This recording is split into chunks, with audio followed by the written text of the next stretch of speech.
and welcome to Forever Home for our kids with disabilities. I'm your host, Valerie, mom to two with disabilities, one visible, one invisible. Is that thought of wondering what's going to happen to your child when you can no longer care for them on repeat in your brain? If so, you're in the right place. Just wondering, are you in that curious phase? You're wondering what this Forever Home business is all about? Or are you seeking to gather more information about options? This is something that you'd like to gain more knowledge about. Or are you seeking to create and implement a plan imminently? You've already taken some steps to make a Forever Home a reality for your child. I'm Valerie, as I said. I'm a wife to Scott for 32 years, mom to our firstborn, Melody Ann, who has cerebral palsy and presents with autism, though not officially diagnosed, and who is totally dependent for all care. Melody Ann is wheelchair-bound, YouTube-fed, and uses a communication device. Then we have our youngest, who prefers to go by August, was named Ebony, but prefers to go by August, has ADHD and was diagnosed with that at the end of grade 5 and received a diagnosis of high-functioning autism over 2 years ago now. Like many of you, I wear a multitude of hats. I've been a physical therapist for far too many years to count. I obtained my life and health coaching certification 4 years ago. I became a podcaster just over a year ago, and I published my first book earlier last year. Ever since Melody Ann survived the 1-year prognosis she was given, my husband Scott and I have been on a mission to allow her to experience the best life possible. Because Melody Ann is living her best life, and we're working on that for our youngest, I'm passionate about other parents having the opportunity to allow their children to live their best life. Melody Ann has grown into a beautiful young lady who calls meetings with the house coordinator. She tries to schedule staff for her advantage, and she advocates for herself. She gets out and about, and she's actually visited more places in our city than I have. What qualifies me to share with you today is my children have challenged Scott and I in that they have made us think outside the box, made us draw on resources we didn't know existed, and put plans into place to create the future we want for them. And this is why I do what I do. I want other parents to dare to dream and to know that it is possible to give their child the gift of being as independent as they can be of their parents. I love quotes. The most reliable way to predict the future is to create it. Abraham Lincoln. So I'm going to be chatting today and covering 3 main points, and they will be understanding your child's needs when it comes to creating their forever home, financial planning for a forever home, and some legal considerations. And if you're doubting that this is possible, I want you to borrow my belief that it totally is. My intention for you today is to dream big and to start the process of making that dream a reality. My hope for you is that you will think bigger and dig deeper into what it is that you want to create for your child's future living arrangements. Understanding your child's needs, number 1. So one of the things is to conduct a needs assessment. Parents, I'm just saying, it is worth considering how to systematically assess your child's current needs and identify future needs by using a comprehensive checklist. Now, this checklist should include things like physical needs, emotional needs, social needs, educational needs, healthcare needs, skill development, and social integration aspects. When you've done this needs assessment, it will form part of a comprehensive child profile.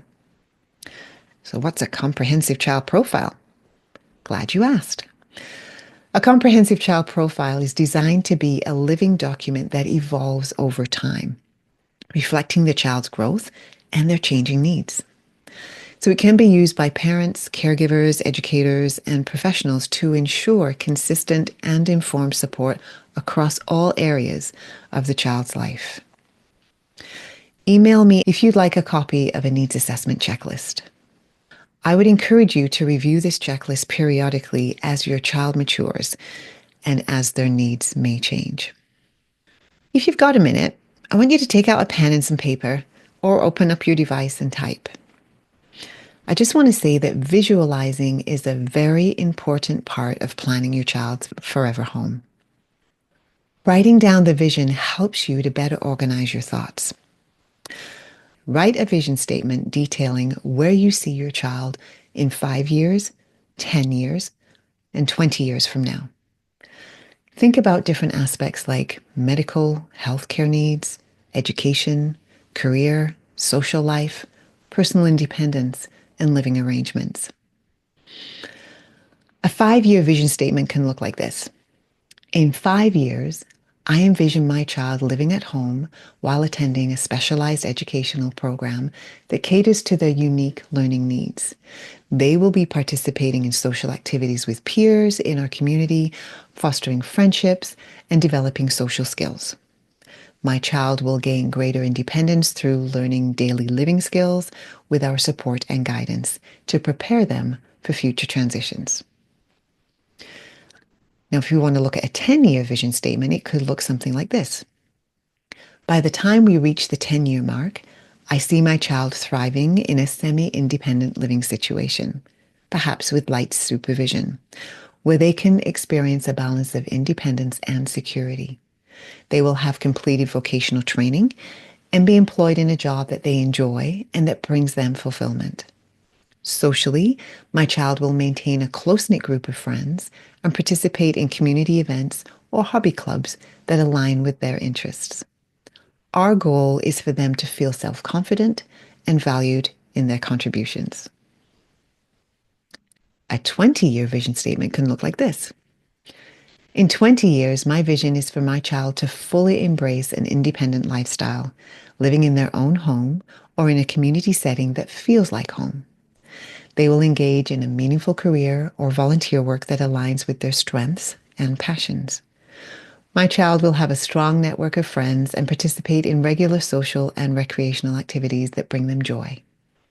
We hope they will manage daily responsibilities with confidence and have a sense of pride in their accomplishments, enjoying a vibrant and self-sufficient life. So I want you to take any or all of those examples and create your own personal vision statement for your family. Understanding financial needs. Determine short-term and long-term financial requirements for setting up a forever home. Consider both everyday expenses in the forever home and future needs. For instance, renovations, modifications, repairs, maintenance. I would suggest budgeting and expense tracking. Create a family budget tailored to offsetting these needs that have been identified due to your child's disabilities. Implement effective expense tracking methods because you're going to need to. Identify areas for potential savings. Government benefits and programs. Be aware of available government benefits for your child. SSI, Medicaid. For those in Canada, we're looking at AISH, PDD funding, and that stands for Persons with Developmental Disabilities. Understand the eligibility criteria and the application processes. Explore strategies for maximizing benefits. You may want to look at private support and funding options. Explore private grants and scholarships. Set up a special needs trust in the US, or in Canada it's known as a Henson Trust. Understand ABLE accounts and their benefits. For Canadians, it's RDSP accounts. Insurance and financial protection. It's important to have life and health insurance for both parents and children. Explore eligibility for disability insurance for yourself as the parent. This type of insurance is designed to help cover living costs, medical bills, and ongoing financial commitments when an individual's earning capacity is compromised due to health issues. This way, you can still provide for your family in the event your health is challenged. I would strongly encourage you to seriously do this financial evaluation step and to seek the assistance of a financial advisor if you don't already have one. It may be that you have one, but you need to ask yourself, Is this financial advisor knowledgeable about our world as parents of children with disabilities and what different considerations we need? My husband and I, unfortunately, did not do any financial planning as we were thrown into creating a forever home. I believe it would have alleviated a whole heap of stress if we had. I want you to take a minute and write a financial vision statement that encapsulates your financial goals and aspirations for your child's future. An example of a statement could be, our financial vision is to build a secure and sustainable financial foundation that supports, insert your child's name, long life care and opportunities. I want you to think about what that looks like. Add some details, flesh it out.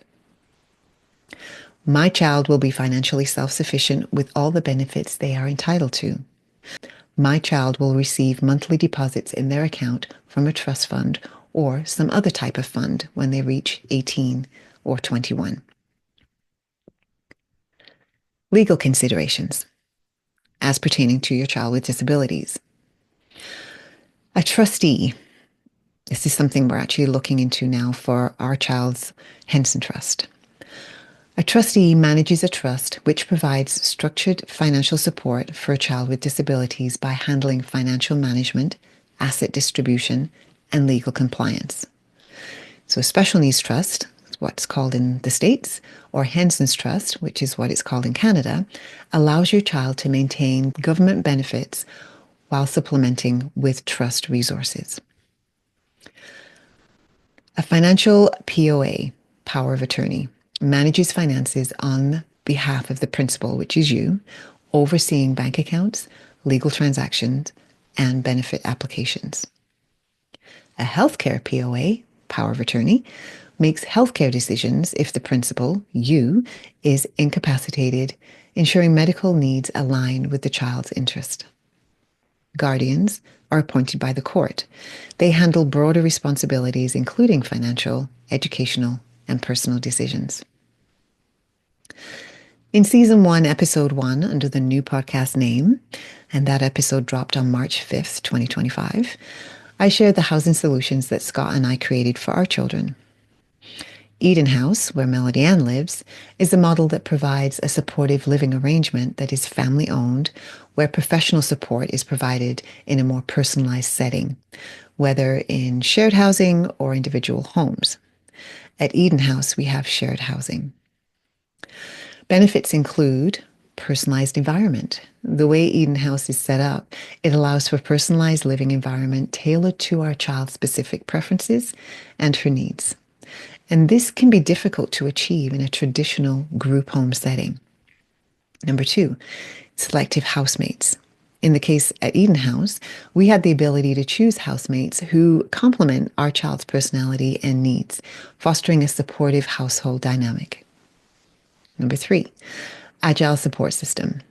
By contracting an agency for the care, we have input into the support being tailored and it's flexible. It adjusts to our child's needs and their evolving needs without the bureaucratic constraints that sometimes come with larger group home settings. Number 4, empowerment and autonomy. This is really important for us. Our arrangement has fostered greater autonomy and independence for our child, perhaps more so than a traditional group home setting could offer. We have input into ensuring there is alignment with life skills development and individual growth. And number 5, community integration. This setup encourages active participation in the wider community, promoting social inclusion and a sense of belonging, which can be more challenging in some group home scenarios. So for the legal suite in our basement for our youngest, the model is family-owned independent living with support. I encourage you to explore the possibility of independent living arrangements for your child with necessary supports to encourage autonomy as far as is possible. We did explore purchasing another home for our youngest, but felt that the legal suite would suit our purposes as our child developed more independence, because we would then be available to kind of oversee. The bonus of having the legal suite is that we will always have a rental that will provide income to supplement our pensions when we get to that stage of life. So now I invite you to take a few minutes to dream a little. When you think of the living arrangements that you are wanting for your child, I want you to get specific. If there were no barriers, what would you want for your child? There's nothing wrong with dreaming big. That way you open yourself up to more possibilities. So think about it. What do you want if there were no barriers for your child? I'm going to leave you with this quote. As you know, I love quotes. The best way to predict the future is to invent it. That's Alan Kay. So keep building your child's future. Live with intention. Embrace the journey. Thanks for joining me today on Forever Home for our kids with disabilities. I hope today's episode gave you something new to think about and it increased your confidence on your journey. If you found this episode helpful, do tell others about it. Use the text feature to let me know your questions. Tell me what you want to know. Until next time, take care and keep building your child's future.